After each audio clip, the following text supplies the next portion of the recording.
Good afternoon. I'm Amy Davison from Gallery 1 in Ellensburg, Washington, and this is Art of Play.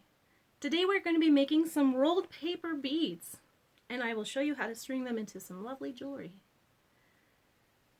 Let's go over our supplies first, okay?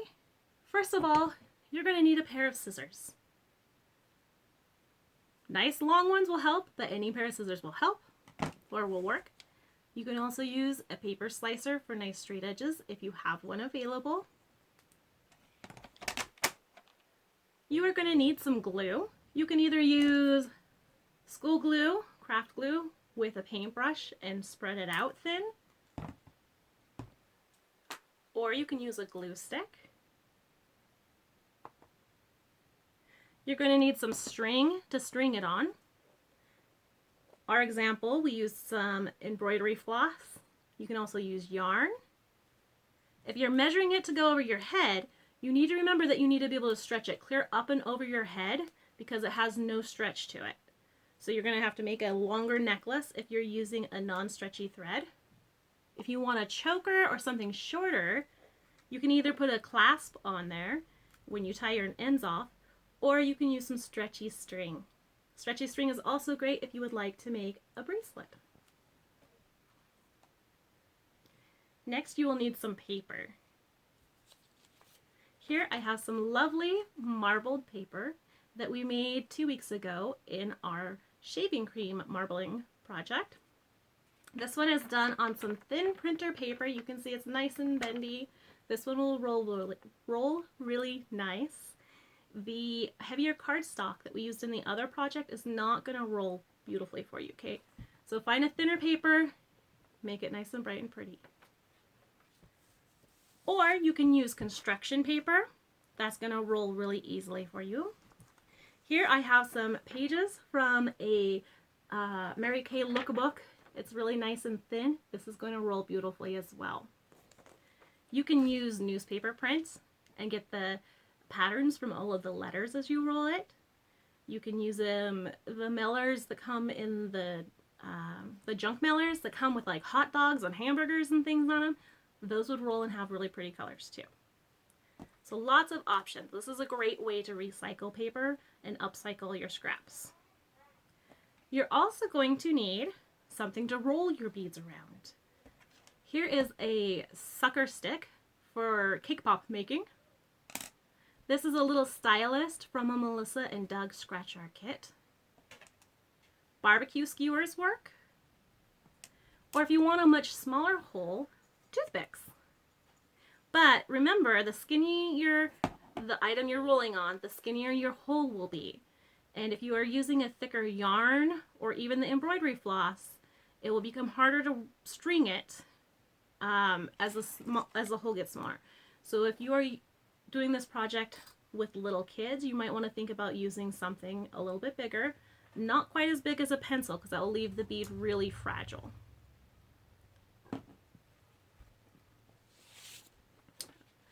Okay, I'm going to tip my camera down and then you can see my hands as I work on the project.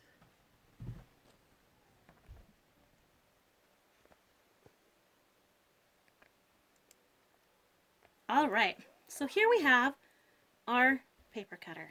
I'm going to use this instead of the scissors because it's going to be easier for you to see. The wider your bead is this way, the longer your bead will be. The skinnier it is, I wouldn't say go too skinny, but the skinnier ones lay nicer as a necklace, whereas the wider ones will work better for something like long earrings. So you're going to have your angle here and cut. Don't know if you can see the whole thing here.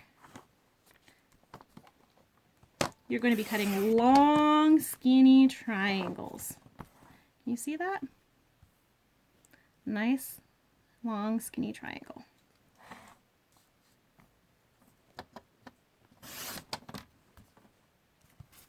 And you can angle it back and forth. So one time, this is your skinny end, and the next time it's the fatter end. And then you'll get these fun beads. So go ahead and cut a stack of papers. You want to have a few ready to go. You're going to move this to the side so that all stays clean. And now it's time to roll.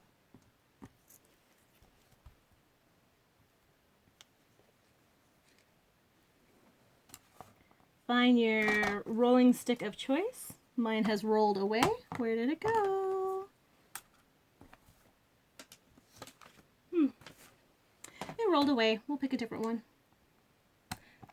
Okay, so what we are going to do here is starting not at the very end of my paper because I don't want it to glue itself to the stick that I'm rolling around. I am going to start about 1/2 inch or even 1 inch up, and I'm going to go all the way up to the tip of my paper. See, the skinny tip is nice and covered. It's fairly warm in my office, so my purple glue stick is drying really quick.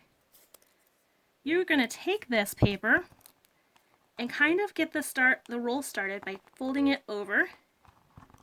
You can roll it a little bit on the table, and then I like to pick it up and guide my paper strip with my thumb. It might be easier for you just to roll the whole thing on the table. Depends on your comfort. Once you have it nice and rolled, I want you to give it a nice little squeeze and twist like this. I'm just pressing any of the paper into the glue on the next layers. Then we slide it off. Ta-da! One pretty bead! Ooh, yay! Next, let's do another one. Remember, don't start at the very tip. Start a little bit from the end. There we go. Ooh, look at that blob. That's a waste of glue. Okay. Fold this over and roll. Remember, if you're using craft glue, you can take and just brush it on with a paintbrush. Don't use your favorite paintbrush, and make sure you wash it out right away so it doesn't dry in the bristles. You're going to roll all the way to the end. And then give it a nice little squeeze and slide it off. Let's try one of our oranges. This paper was from that magazine. It had the oranges in it, on it. So I left the end dry.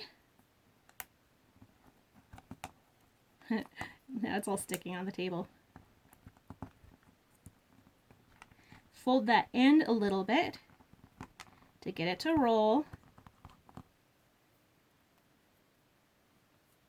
And then guide it all the way around. And there is another bead. So just keep repeating this process over and over again. Okay? Slide that off. I'm going to wipe down my station and show you the next set of steps. I'm wiping it down so I don't get glue on everything I touch. I have some examples of beads here. I made a whole jar full of them out of the magazine pages. I love all the different colors and textures that you can get from one magazine.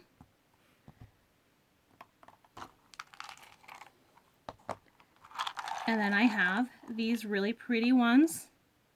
These rainbowy ones are from our marble paper that we did.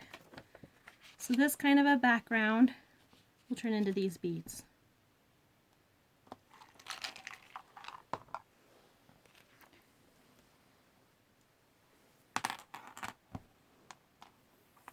Now I want to show you what to do to string them. Here I have a clothespin holding my string together. This, oops, I'm not on my camera. There we go. I have a clothespin to hold my end of my string. This is a tip that's really handy for beading with little kids. This will keep the beads from just sliding off the end and causing a lot of frustration.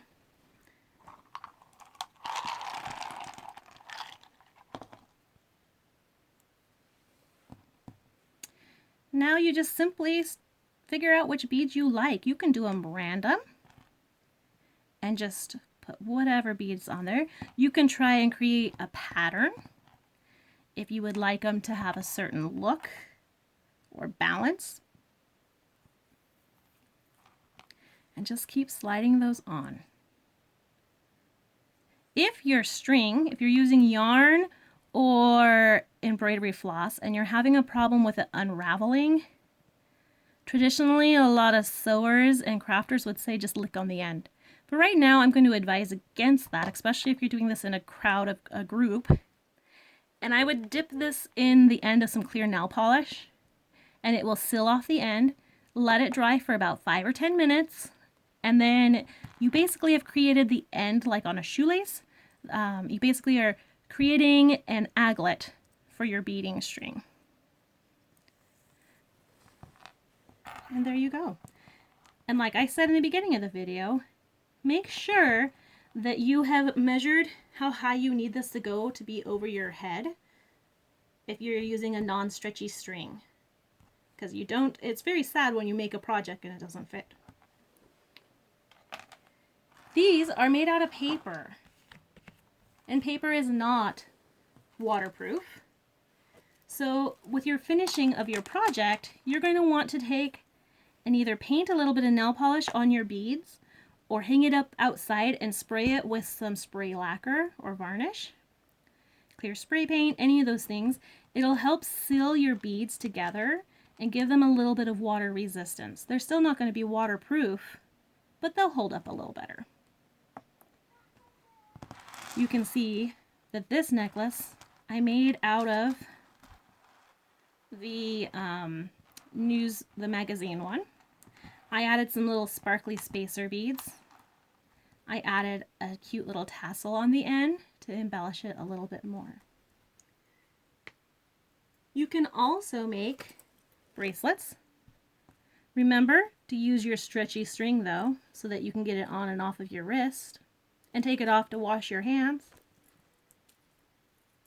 And you can also make earrings. These earrings that I made, the main post is a paper clip that I bent open and slid my beads down, and then I bent the other side around and attached a simple earring hook right there. So now I have some cute earrings to wear when I wear my cute necklace and bracelet. I hope you guys enjoyed today's tutorial. I hope that you are staying safe and having fun and being super creative while you're at home.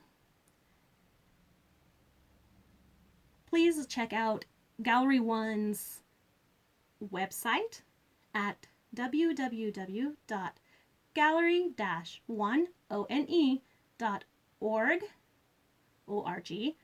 or check out our Facebook page.